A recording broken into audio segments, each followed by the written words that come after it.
On this episode of the Hunting Down Adventure YouTube channel, I'm going to show you how to turn your hammer from this to this.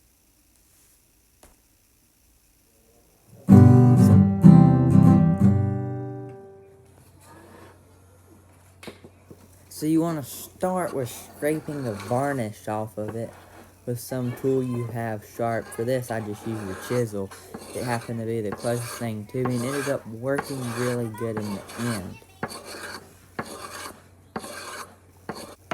It is very important you make sure to get all the varnish off, including any stickers and decals on it. Otherwise, in the end, it will not turn out good. Now, truth be told, I really struggled to get the sticker off, and I ended up grabbing my pocket knife and scraping it with it. But what will work really better than a pocket knife or a chisel would be a 90-degree spine on a knife. Now, none of my knives have this, so I just had to improvise. Once you've stripped all the varnish off the handle, you want to begin sanding it with the heaviest grit sandpaper you have. And you just want to do it over and over to get all the ridges out, because when you scrape it off with a sharp edge, you put ridges in it, which will add texture to help grip, but really you need to sand it off to add a better finish. And you can tell here where I have the varnished and unvarnished. One thing that's very important is to get the varnish off the end grain of the handle. Because one main reason you get varnish off is varnish will give you blisters, as well as so you can oil the handle. Now, you really want to oil the handle at the end too, but if there's varnish on it, you won't be able to. So one really important thing is you need to make sure that you get the varnish off. Now, I sanded on this for a while, and I ended up scraping with my pocket knife, and it worked, but it didn't work as well, so I just took it to my belt sander. And if you don't have one of those, a pocket knife and a piece of sandpaper will work. It'll just take longer. See, I got it sanded on my belt sander. It turned out pretty nice.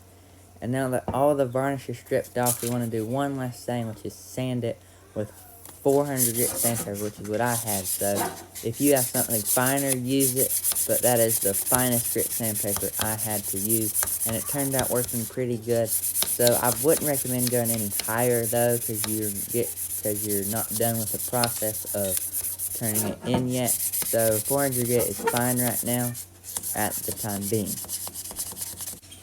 It is really important to get all the places with the sandpaper, otherwise you will be able to see it after the process is done. So up around the head and everywhere, you want to make sure to get it, then feel it nice and soft, and you know you've completed it.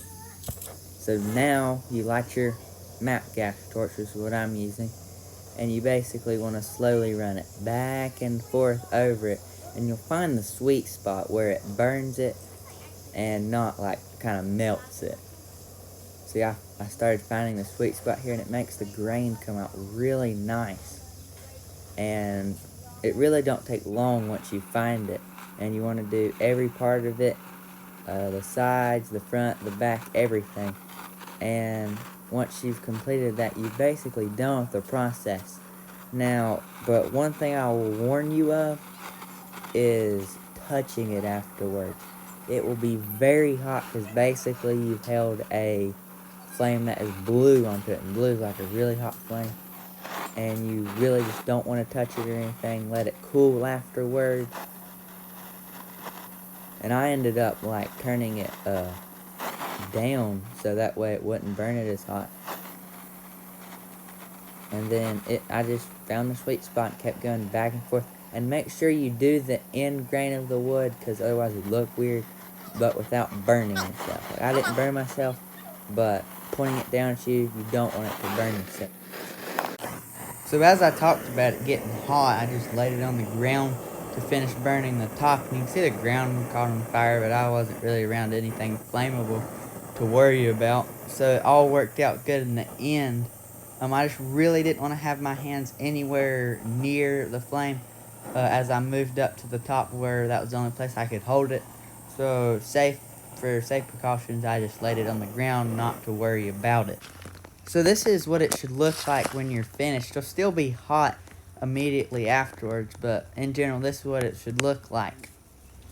Now, once we get done, we're going to sand it with the fine grit sandpaper again to basically get the burnt wood off and all that, because it'll turn your hands black if you touch it while it's still burnt. And I ended up, like, it took me a while to scrub all the black soot off my hands after doing this. But, so you really want to make sure you get all of the sanding done. You want to get all the really, really burnt spots sanded really good. That way they're not, like, burnt and they won't turn your hands black. So, once you get done sanding it all, you want to get you some kind of oil for it that's good for wood, like ballistol or boiled linseed oil for my case, or WD-40 will work if you have some. And you want to just get you a paper towel and rub your oil on it. And what you'll do is, once you get it on the paper towel, you will then smear it up and down on the handle, which is pretty self-explanatory. But it just makes all the difference in the world as soon as you do this. And it turns it from just looking all dried out and bad to something very pretty. And it's required now that you've stripped the varnish off of it, because now it needs the oil to last longer. And it just makes all the difference in the world once you oil it. So just remember, if you're doing something like this, stripping the varnish off, you now need to take extra good care of it and oil it. Now you really need to be very particular on oiling the bottom of it, like add a lot to the bottom, because if you think about a tree, it's getting its nutrients from the bottom. Basically, this is what it is. So oil it good on the bottom and you should be good. Now, once you get it done, this is what it should look like, and it looks great. Final look. Thank you guys for watching this episode of the Hunting Down Adventure YouTube channel. Hope you enjoyed. Hope you can try this out. Let me know how it goes. Thanks for watching.